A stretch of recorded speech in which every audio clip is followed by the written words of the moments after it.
Good morning, Discovery. We're glad you're here with us this morning.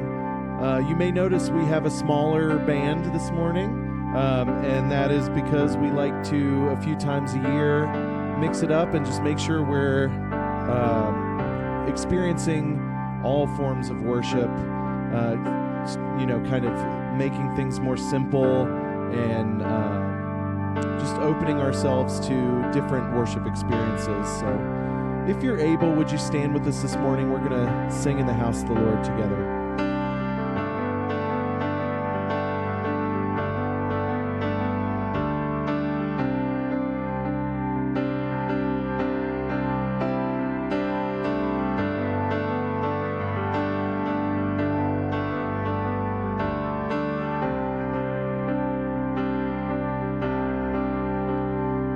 We worship the God who was. We worship the God who is. We worship the God who evermore will be.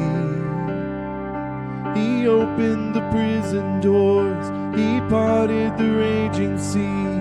My God, He holds the victory. There's joy in the house of the Lord. There's joy in the house of the Lord today. And we won't be quiet. We shout out your praise. There's joy in the house of the Lord. Our God is surely in this place. And we won't be quiet. We shout out your praise.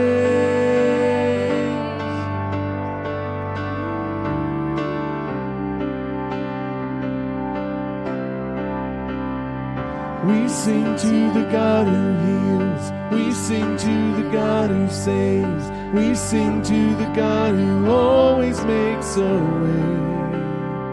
'Cause He hung up on that cross, then He rose up from that grave.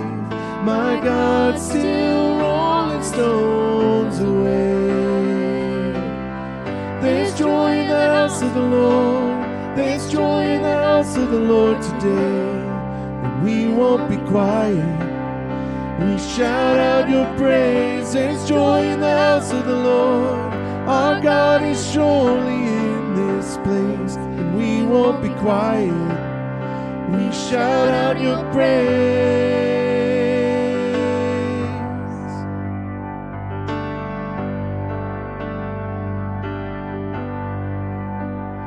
We were the beggars, now we're royalty. We were the prisoners, now we're running free. We are forgiven, accepted, redeemed by His grace. Let the house of the Lord sing praise. We were the beggars, but now we're royalty. We were the prisoners, but now we're running free. We are forgiven, accepted, redeemed by His grace. Let the house of the Lord sing praise. There's joy in the house of the Lord. There's joy in the house of the Lord today. And we won't be quiet. We shout out your praise. There's joy in the house of the Lord. Our God is surely in this place. We won't be quiet. We shout out your praise. There's joy in the house of the Lord. There's joy in the house of the Lord today. And we won't be quiet. We shout out your praise. There's joy in the house of the Lord. Our God is surely in this place. And we won't be quiet. We shout out your praise. Shout out your praise. There is joy in this house today. We shout out your praise. We shout out your praise. Amen. We're so glad you're here. Would you turn and greet those around you this morning?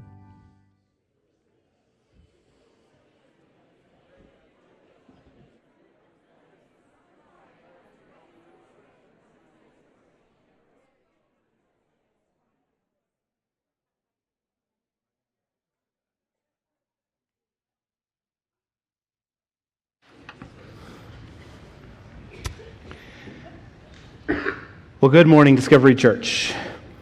My name is Jake. I'm one of the pastors here. And man, today feels heavy to me. I'm going to name that. I don't know if it feels heavy for you. Killings in North Carolina, Utah, Evergreen, Dallas, a notable public figure, kids in Evergreen, a young woman riding on a train. This week feels heavy. As a parent, this week feels heavy. And I want to acknowledge that this heaviness isn't felt the same by everyone here. But I know there are many walking in today feeling on edge, feeling heartbroken, feeling numb, feeling angry, feeling irritated, feeling lost. And for many of us, we still show up with a smile because that's what's expected. Because when you show up in public, you show up with a smile. Whether it's because we don't even know how or want to talk about it, we don't know who's safe to talk to, we just want to get through the day, and why, oh why is this guy on stage even talking about this? It's all I've been hearing. I get it. Oh man, I get it. And today's message, while timely in my opinion, is actually going to ask us to move into that heaviness just a little. Really, I'm going to be asking us to look at how we respond in the midst of junk, especially when it comes to other people. This message has been on the books for about a year now, and I've been prepping it for about 3 months, so it isn't a reaction, but rather I think it's a true gift from God to us. Today we're in week 2 of our catchphrase series, The Things We Say Around Here. Last week, Zach brought us, no matter what you've done or what's been done to you, you're welcome here, which is a big one around here. It's a reminder that no matter what you've done, no matter what life choices you've made, no matter what life choices were made for you without your permission, no matter where you are today, you are welcome here. Hard stop. And today is a pretty natural follow-up to that as we talk about one of our most used phrases and ideologies. Here at Discovery, you can belong before you believe. And before we go too far with that and really dive into the nuts and bolts, I'd like to jump into Scripture and read a fun story that's going to inform some of what we talk about today. If you're someone who likes to follow along in a Bible, we'll read this again later as well if you want to bookmark it. This will be in Luke 19, 1 through 10. Jesus entered Jericho and was passing through. A man was there by the name of Zacchaeus. He was a chief tax collector and was wealthy. He wanted to see who Jesus was, but because he was short, he could not see over the crowd. So he ran ahead and climbed a sycamore fig tree to see him, since Jesus was coming that way. When Jesus reached the spot, he looked up and said, "Zacchaeus, come down immediately. I must stay at your house today." So he came down at once and welcomed him gladly. All the people saw this and began to mutter, "He has gone to be the guest of a sinner." But Zacchaeus stood up and said to the Lord, "Look, Lord, here and now I give half of my possessions to the poor, and if I have cheated anybody out of anything, I will gladly pay back 4 times the amount." Jesus said to him, "Today salvation has come to this house because this man too is a son of Abraham. For the Son of Man came to seek and save the lost." Here at Discovery, you can belong before you believe. And there's a third word I'm going to add to it that, depending on your wiring or your background or your inclinations, is going to make you squirm and maybe feel instantly on edge. And that word is behave. You can belong before you believe, and there's a component of behavior we're going to talk about as well. And to get ahead of it, those first 2 words, belong and believe, have very active components, while around here, that third word tends to come oftentimes as a result of the first 2. I'll explain more as we go. You see, every organization, every business, every group that meets uses these 3 words, whether they know it or not. And it's not just that they use these words. Every organization, every business, every group orders these words based on what they're trying to accomplish. Let me explain. When I go to the airport, when I'm walking through security, when I'm going to my plane, I order these words: behave, belong, believe. It's not really important to me if you think your liquid should make it through security. I would just prefer security to be an easier walk. I don't actually really care what seat you think you should be in. I just want to go to my seat. I'm not that interested in what you think about smoke detectors in the airplane. I just don't want you to smoke because I want to go to my seat. I want to put my headphones in. I want to fall asleep, and I want to get to my destination safely. For me, when it comes to airports and airplanes, behavior matters a lot. And belonging does too. I want people to be able to go get on an airplane. I want people to belong. I want them to be safe. But when it comes to airports, belief is a pretty distant third for me. This ordering is used in restaurants, fraternities, political parties, colleges, sports teams, the line at the supermarket, how you choose to drive, how you post online, how you talk to people in every area of your life. We tend to order these words in different ways in different areas. In some areas, the behavior you show is the most important step. In others, the belief you hold are vital for that place. And in others, belonging matters most. So why does Discovery order ours the way that we do? And what does that gain us? And this is so important, and we're going to talk more and more about this, by choosing to say belong before you believe, we are choosing discomfort. We are choosing some lack of clarity, and we are probably choosing some conflict. Back in 2006, I took a job at a nonprofit for high-risk youth, one of my favorite jobs. So we had this goal of reaching out to latchkey kids, kids whose parents worked, and so kids went home to an empty house, and kids with IEPs and LAPs. An IEP is an individualized education plan. This is pretty normal. It doesn't mean there's anything wrong with a kid. It oftentimes means that there's some sort of catch-up in some area. But we generally pursued kids who had IEPs that were behavioral in nature. So if you think back to a class that has the one or two kids that really were disruptive, back in 2006, we partnered with Adams 12 to bring about 60 or 70 of them into a program. It was fun, and it was interesting, and it was hard. Most of these kids had behavioral issues, home issues, language issues. About 80% of who we worked with were migrant and immigrant families, and it was one of the most fun jobs I've ever had. These were kids who, some of them were years behind in school. There were kids here who just fought and acted out. I remember a day we were meeting out of an old alternative high school, and a Thornton City police officer came by to drop off some paperwork to the alternative high school. And he walks into our organization, and he freezes at the front door, and he just kind of stares. And after about 20 seconds, I see him standing there, and so I walk up and I say, "Hey, I'm Jake. Is everything okay?" And he looks at me and he says, "I know about 8 of the kids in here." And I go, "Okay. Is everything okay?" And he looks at me like I obviously missed something, and he says, "I know like 8 of these kids." It took me a minute to get caught up. He wasn't a student resource officer.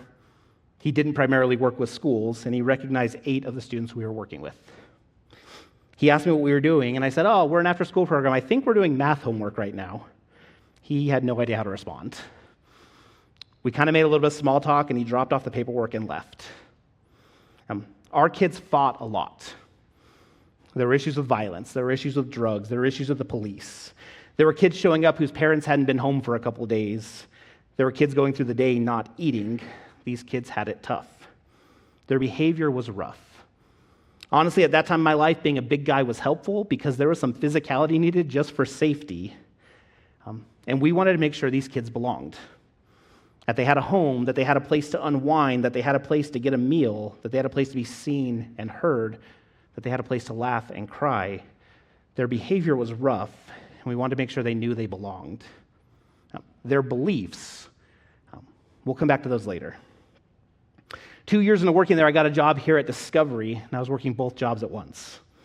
To say it was a culture shock was the understatement of the year. I jumped in with our youth group, with a group of middle school boys, and their behavior was incredible. Say whatever jokes you want to say about middle school boys. These were good kids. They had their own junk, and there were occasional rough times, but to be honest, the worst I ever saw here was better than some of the best days at my other job. The kids here were well behaved, and they knew they belonged.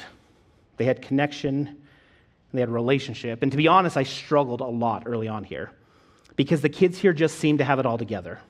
Their lives were good. They were fine. They were about perfect. And I wondered at the need for someone like me in student ministry because these kids and their families seem to have it all figured out. I know now, looking back, that what my student ministry was experiencing is some of what I'm going to refer to today as the curse of the suburbs. But it was a journey figuring some of this out. And it's precisely that we're talking about today. All right, put a pin in those two groups. We're going to come back to them later, especially when it comes to matters of belief. Belong before you believe. What does that look like? Well, looking at Jesus' life, we have a rabbi who taught. We know that he taught in the synagogue. We can find this in Luke 4:14 through 17.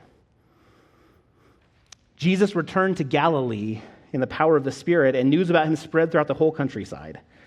He was teaching in their synagogues, and everyone praised him. He went to Nazareth, where he had been brought up, and on the Sabbath day he went to the synagogue as was his custom. He stood up to read, and the scroll of the prophet Isaiah was handed to him. So we know that in the synagogue, not only did Jesus teach, but it wasn't just parables, it wasn't just stories. He taught from the Old Testament, in this case, the scroll of Isaiah. We know that the Sabbath, it was his custom to be in the synagogue. And a question I would have for everyone here today who knows the stories of Jesus is how many of the stories come to mind quickly that happened in a synagogue or a place of formal worship, and how many happened elsewhere? In the synagogue, we see stories like Jesus casting out demons, Jesus teaching, Jesus healing. There's somewhere between 8 or 10 times we see reference to this. These teachings were both evangelistic and discipleship-oriented in nature. They pointed people to a relationship with God they might not know, and they pointed followers of God to go deeper in relationship with him. And then we have these other times with Jesus.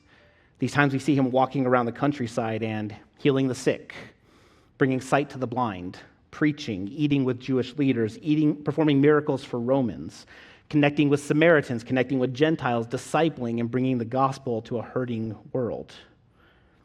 Jesus' ministry and his stories are so diverse. They mix in and out of evangelism and discipleship. They point to those distant from God, and they invite him to experience the fullness of their Creator. And they point to those who should be walking with God, and they invite him into true depth. And throughout Jesus' stories and miracles, he is constantly pointing to everyone around him with a statement, "You belong." And for some, the people I spoke to and told that you belong, your beliefs are already coming into alignment with mine. Let me show you how to go deeper. And for others whose beliefs were not in alignment, and we're in the midst of sin and we're broken, he would say, you still belong. He never shied away from truth while always keeping a wide open front door. And what's fun about this is that Jesus wasn't just a one-trick pony. He didn't appeal to just one group. He had a message and an approach that brought life to everyone around him, and the groups he connected with were diverse. And in that, we come to a tension that arises when you espouse a theological philosophy of belong before you believe. In this room, we are not all the same. We currently live in a tumultuous time. In this room, we have people on both sides of almost every major social issue. We are not politically homogenous. We come from different backgrounds, different theologies, different faith traditions.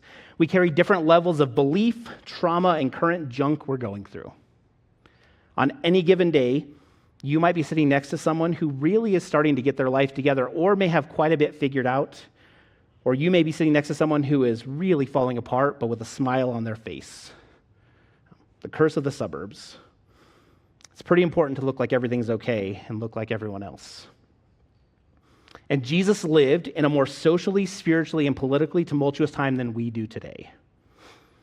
See, Jesus had relationships with Jews, Gentiles, Romans, Greeks, Samaritans, men, women, sick, and healthy. Except to put people in just those categories is really disingenuous, just like it's disingenuous to say Christians. You see, Jews were a subjugated and oppressed people who were a mix of the highly spiritual, the politically focused, those done with society and off on their own, those violently opposed to the current political regime, those who had thrown in with the current political regime, those who were just trying to breathe and get by, those who were barely making it. Jesus spoke to all of them. The Romans were a mix of those in extreme power. We hear all about Herod and Caesar and Pilate, the people who set policy and whose policy feels like the word of God that people follow. And then we see the soldiers and the centurions and the citizens, those who are in the ruling group, but effectively are also just following some of those same orders.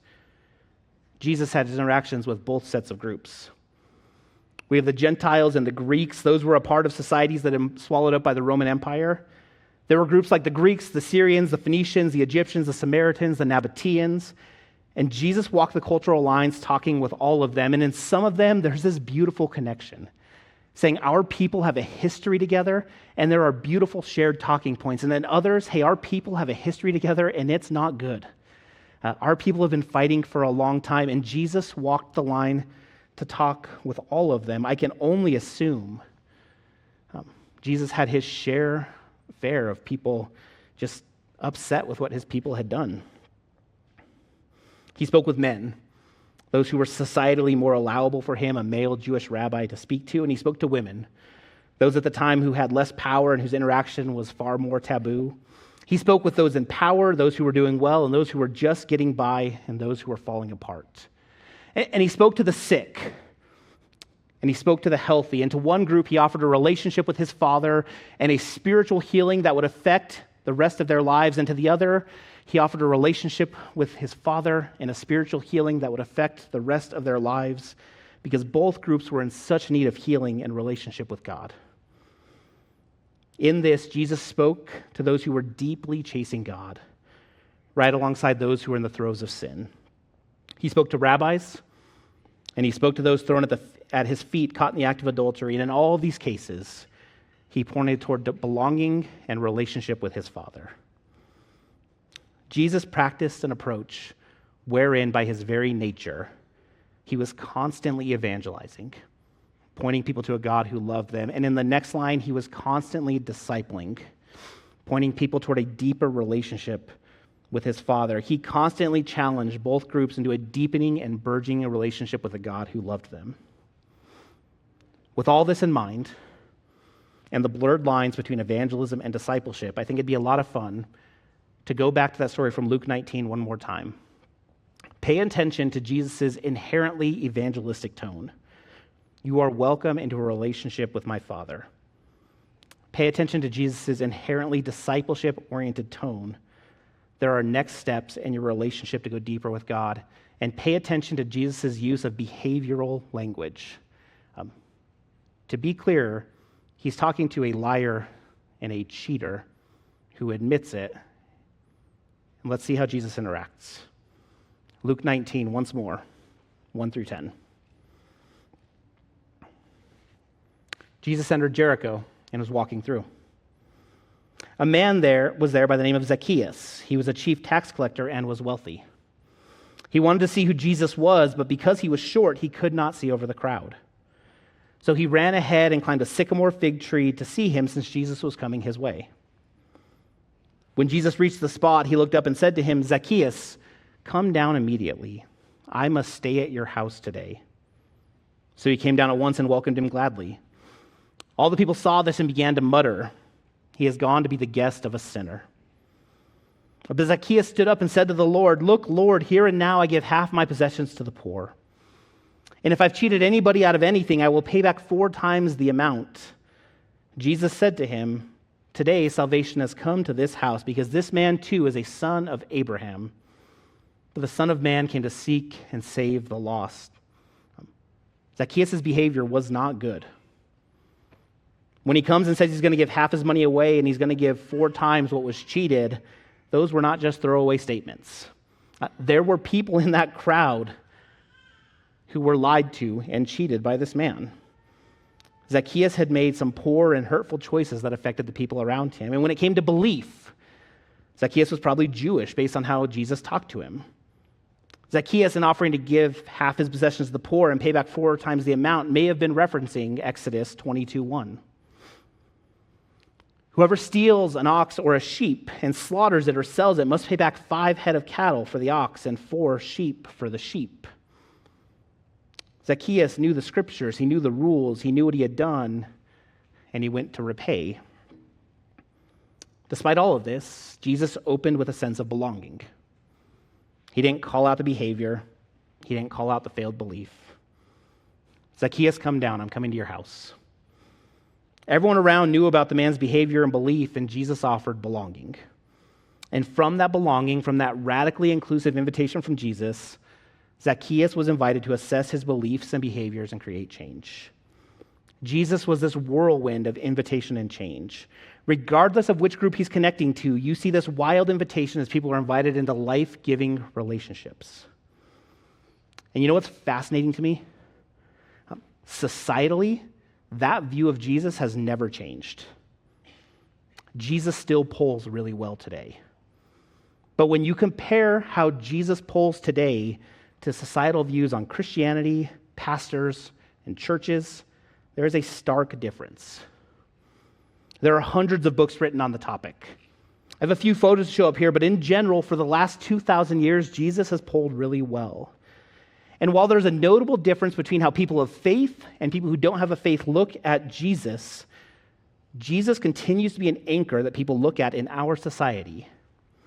Comparatively, however, when you put him next to any other facet of Christianity, it's a stark difference in how people see it. Jesus trends really high, while other areas trend really low. Throw up a first slide. In 2022, Pew Research did surveys on a few topics, which Barn has put in some nice, neat graphs for us.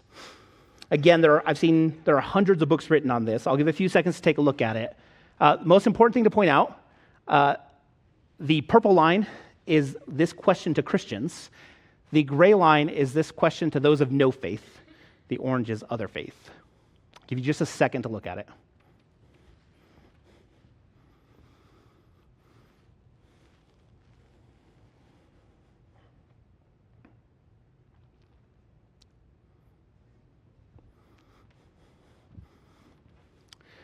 We can keep that up for a few. As you can see, Jesus is doing really well up here. Even among those of no faith, he's still trending at 40%. As you continue to look down the list, you can see the numbers begin to drop, particularly when you look at the no faith category, which is where I'm going to pay attention. It's at the bottom of the four lines. The Bible down at 28%, Christianity down at 21%, which is fascinating because Jesus was at 40%, but the religion that he oversees, that he's a part of, is at half that. Churches at 22%, pastors and priests at 18%. You can see it keeps dropping. So why is that?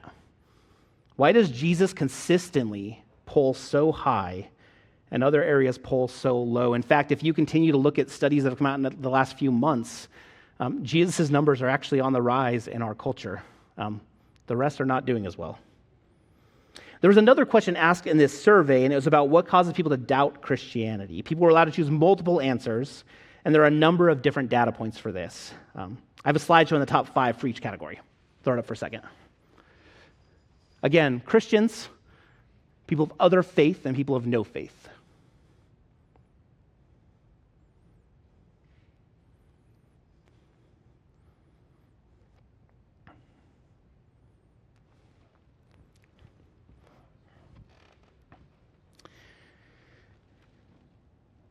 You'll notice there are a few things that show up on multiple. Conflict in the world. On 2 of them is how can one religion explain everything? But amongst Christians and other faith and no faith, hypocrisy ranks really high. Jesus didn't make the top 5 on any of these lists. In fact, he's not on the decline. What is it that makes Jesus, a man who never shied away from truth, who said things like, I am the way, the truth, and the life, nobody gets to the Father except through me? It's actually a narrow path. There's only one way. It is not subjective truth. There are not a lot of answers. It's just me. At the same time, saying things like, let me come to your house today. What makes him trend so well right now? I think we can begin to guess at some answers. I had the opportunity to connect with Tom Morris, one of our founding pastors here at Discovery this week, about Discovery's initial formation. How did we start? And this is a mix of paraphrase and direct words here. I am heavily editorializing, so if there's anything here that bothers you, I just added it probably. Sorry, Tom. In the early days, Discovery's founding pastor and church planner, Tim Daly, was heavily influenced by the 90s model of what is called seeker-sensitive church. In this model, The church offered a Sunday morning format that was focused specifically on the unchurched, removing elements from the traditional service format that were unclear, confusing, or exclusive to people who were unfamiliar with church practice. These churches often offered other services and programming specifically for believers, including a Wednesday evening service that included more traditional or overtly churchy elements like communion, traditional worship, or intercessory prayer. The model recognized that Sunday morning was still the best time to connect people with God due to legacy societal rhythms, and church programming was not capitalizing on that opportunity. It was also a sacrificial model, asking believers to give up their preferences for the unchurched coming into the room. And at Discovery, we explored some of what that would look like in our context, but we felt it needed some changes. For one, we weren't interested in a faith tradition that didn't have some intellectual substance. We were also pretty big on the language of discovery and exploration and being on a journey together. And as we continue to lean into this belong before you believe language, we continue to push on the fact that we have to stand on truth and what God says. And when all that comes together, this may feel uncomfortable. Toward this end, the earliest membership covenant contained 4 promises people had to agree with to be a member of this church. I promise to maintain a teachable spirit. I promise to maintain relational integrity. I promise to maintain organizational loyalty. And I promise to maintain a servant's heart. Each of these promises had paragraph attached, but these were the main points. Within this, if you were a devoted follower of Christ or somebody checking out the claims of Christ and trying things out, if you could agree to these 4 things, we could move forward together. It's part of why you see communion happen the way it does here, why serving happens the way it does here, and we'll talk more about that in a second, and how membership works here. If you're willing to consider the claims of Christ and walk forward together, we're excited to recognize a little bit of the discomfort and the mess. We're excited to extend an invitation for anyone to belong and belong deeply here. And the beliefs we hold to are a deep truth. And if you're willing to recognize that those truths are important here, just like they were to Jesus, then you can belong here as you explore what that means for you. See, all of this is centered around the idea that evangelism, sharing the gospel, telling people about faith, doesn't just happen outside of our walls. It absolutely happens inside of our walls too. But at the same time, discipleship, the growing in faith, the learning, the deepening in faith, it doesn't just happen in our walls. It happens outside our walls too. Because as we watch Jesus, he evangelized in his sermons and in homes and next to lakes and in crowds. And he discipled in sermons and in homes and next to lakes and in crowds. And within all that, he never shied away from truth, and people loved him. And today, people love him. So where do we go with that? Well, first, I want to acknowledge the line I keep using over and over again that I call the curse of the suburbs. There is a general expectation in the suburbs that when you show up, that things are okay. That you keep things close to the chest, and there's lots of smiles, and there's lots of working through things, but only with a very small, trusted group of people. This happens in suburbs all over the world. And it's fascinating when I look at the difference between the 2 jobs that I worked. The job with those students who were behaviorally pretty rough, where physicality was good so that I could be safe. Their behavior was really rough. They belonged. We had this youth pastor who asked if he could start serving at this nonprofit. John, just an amazing guy. And he served for about 3 months. People started asking what he did, and he said he was a youth pastor. And they said, "Oh, can we go to church with you?" Soon it was 2, 3, 8, 20 kids coming to his youth group, coming to learn about Jesus, coming to learn about this faith that was welling up inside of them, and it was explosive. It was beautiful to watch. Their faith spread like wildfire, and they were loud about it. It was so exciting. When I came to Discovery, that faith journey looked quite a bit different. Faith and questions were kept a lot closer to the vest and were much more internal. And while it was still very real, those conversations were multi-year things where students and families worked it out a lot more tightly knit. I learned that in my last job, pointing to Jesus sparked quick conversations, and here pointing to Jesus sparked thoughts and questions and a lot of processing. And it wasn't that belief wasn't there, it was just expressed very differently. I learned that relationships matter a lot here. and that it might take 2, 3, 4 years to get to the heart of things with students and adults. But once you had invested the time and were trusted, that's when I started to learn that when it came to the behaviors and sins of people here at Discovery, we actually weren't all that different from the people I used to work with. A lot of it was just a matter of presentation. It's really easy to make a judgment call about somebody when their life looks like a mess, when they say stupid things, when they do stupid things. It's harder to make a judgment call about somebody when we're trained to look like we have it all together. And there are parts of our lives that will never show 99% of people, and some of those parts are a mess and they're broken. And I use the words we and us very intentionally because I'm a part of that. I often make the joke that if you compare your marriage and your kids to what I post about my marriage and my kids on Facebook, you will always lose. Like, we don't post our fights. We don't post the junk. We just post the good pictures right before the yelling starts happening. And I'm not alone in that. Belonging before believing requires that we don't take what we see others do and what we hear them say as somehow less deserving than what we know of ourselves. You may have seen some of the artwork that we have in the lobby. One of them is this silo. This is not intended to look like something to compete with or a ladder to climb or a place to judge yourself versus others. No, it's actually meant to normalize.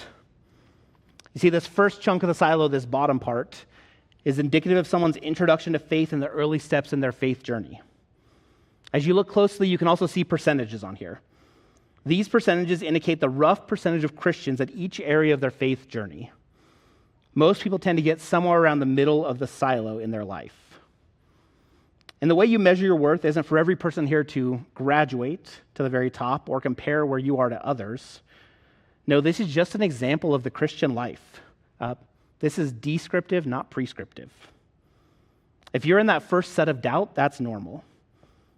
If you've been in the same place for a decade, that's normal. And if you feel stuck, you're looking for ways to get unstuck, that's normal. And maybe this will give you some ideas, but the goal here isn't just for everyone to climb and feel guilty if they're not climbing.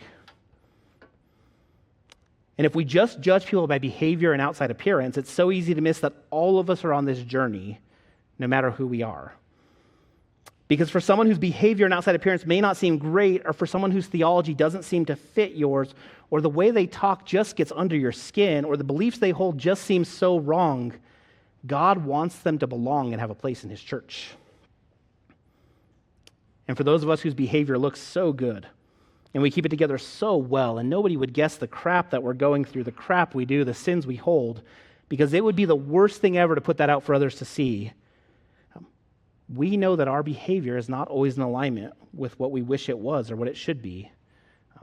And many of us are good at hiding it because it can feel like we have to.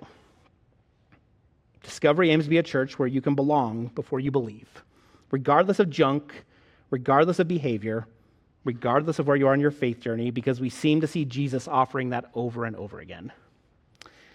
Functionally, this means that if you belong here, we want you in the game.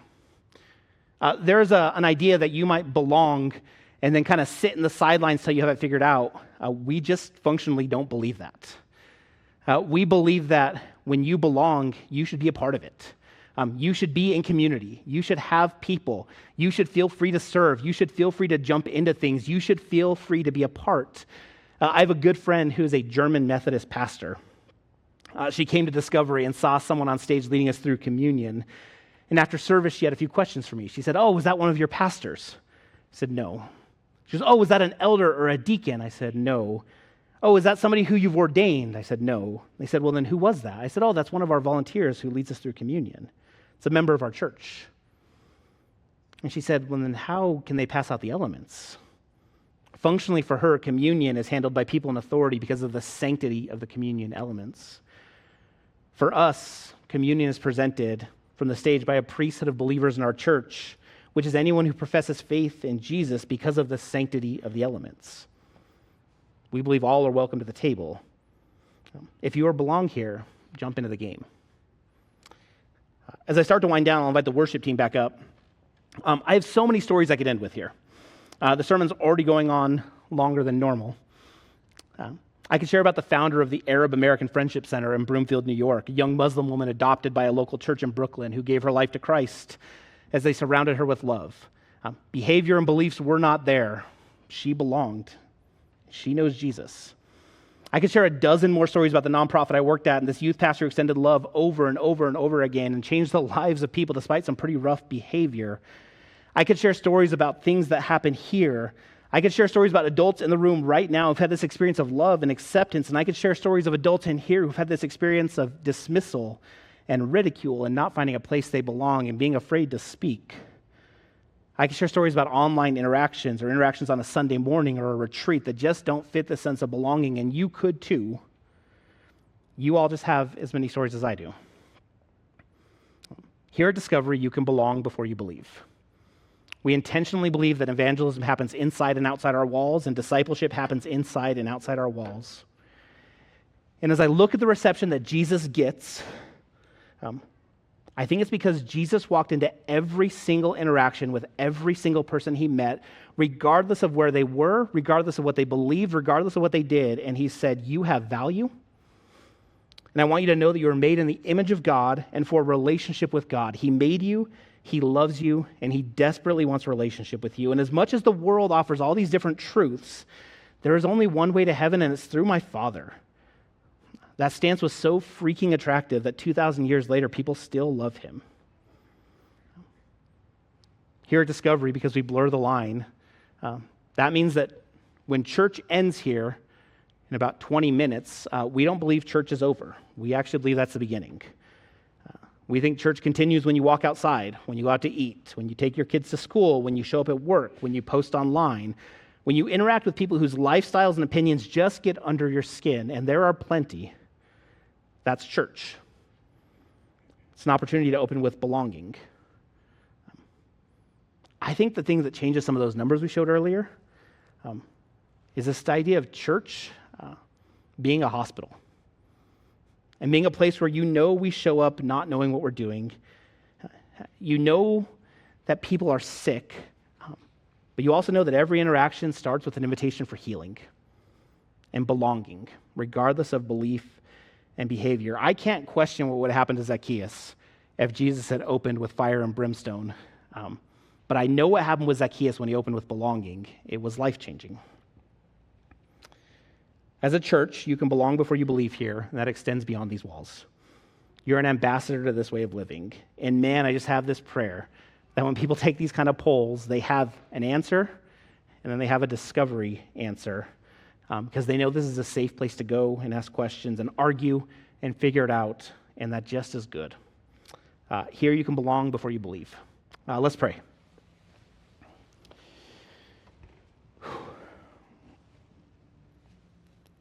Hey, God. Hey, man, first and foremost, I want to thank you for John Horner, extending invitation to kids who we're going to break things, and we're going to fight, and so desperately need the love of Jesus. And God, I want to pray for just a crappy time right now. Tumultuous and heavy and hurt. God, I want to pray for a political divide that just keeps getting bigger and bigger with people on both sides casting stones. And God, I want to pray for the people that all of us know who just get under our skin and just bother us. And we can't imagine how someone thinks that way. And God, I just pray that we can start looking at them like they have value.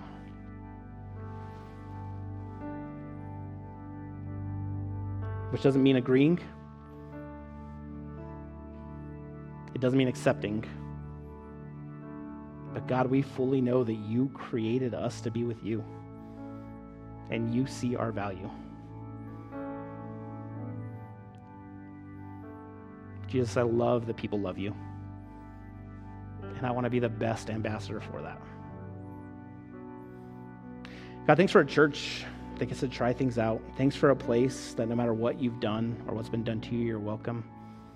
God, thanks for a place you can belong before you believe. And thanks for modeling for us. God thanks. Amen. If you're able, will you stand and join us as we continue in worship?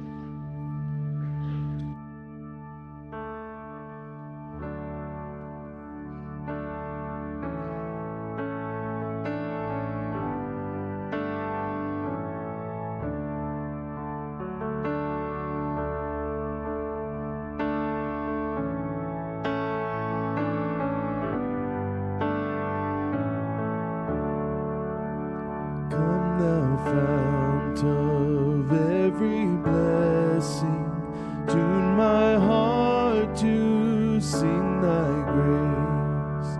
Streams of mercy never ceasing, call for songs of loudest praise. Teach me some melodious sonnet, sung by flaming tongues above. Praise the mount I'm fixed upon it, mount of God's redeeming love.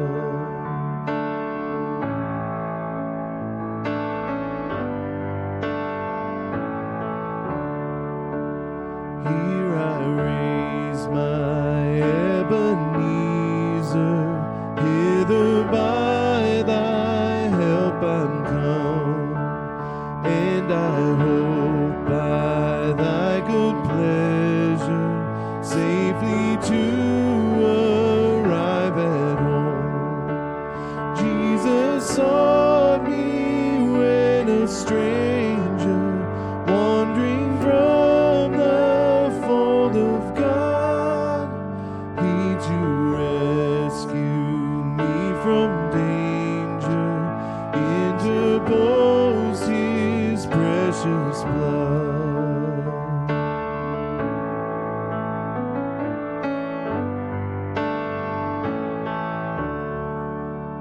Oh, to grace how great a debtor daily I'm constrained to be.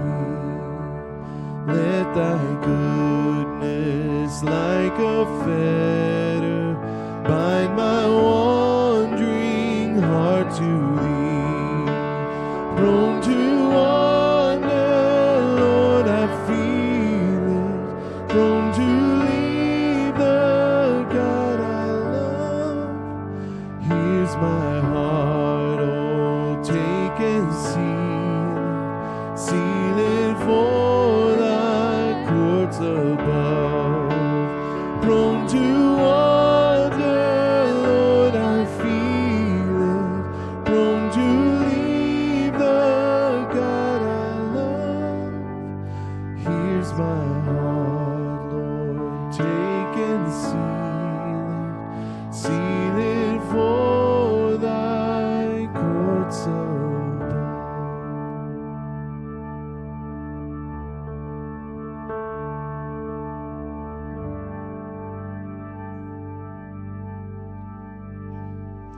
I'd like to invite our servers to come up and serve the meal that has been prepared for us. Jake referred to it today as communion, but let's think of it as a meal.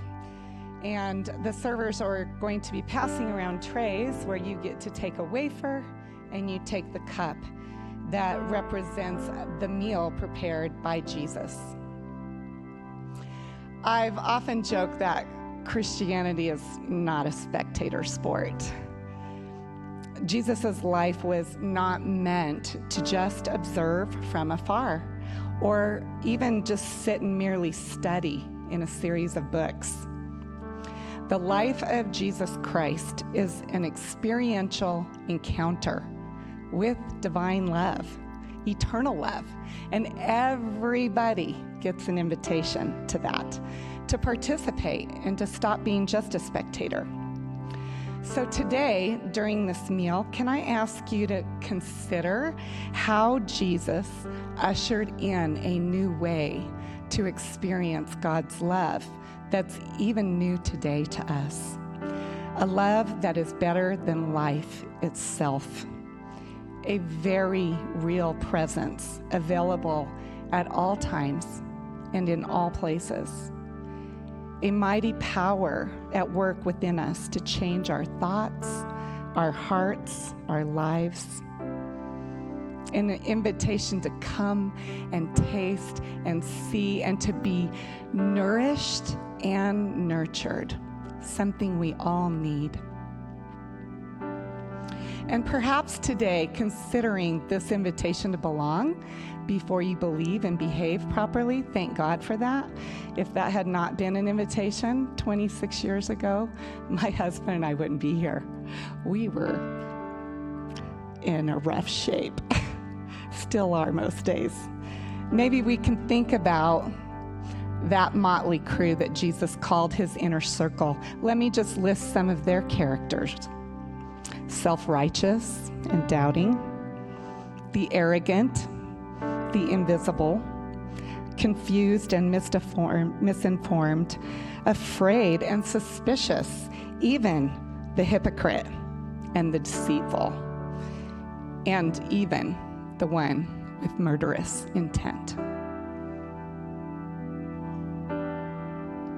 That is the table that Jesus created. So as you sit with elements today, can we sit with that invitation also?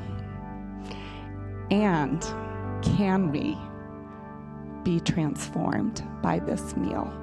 Can it be changed into, like this group, becoming people of love for love? Let's just be silent and let God speak to our inner selves as we contemplate.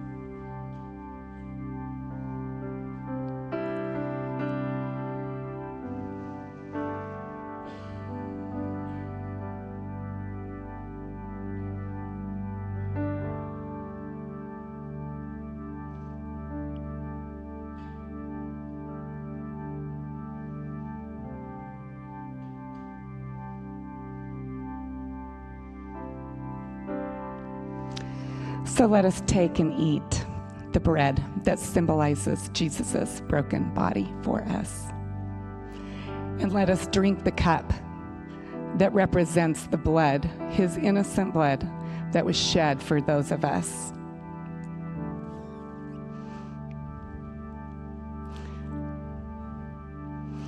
Today we also consider, as we do every Sunday, a particular area of partnership that we do. Today we're going to think about not just what's happening in our little community and our world and our state, but also beyond that, on a global effort. We have partners that are also celebrating God's love today in Costa Rica, in Compton, in Albania, and Paraguay. So let's pray for them silently as we consider their work.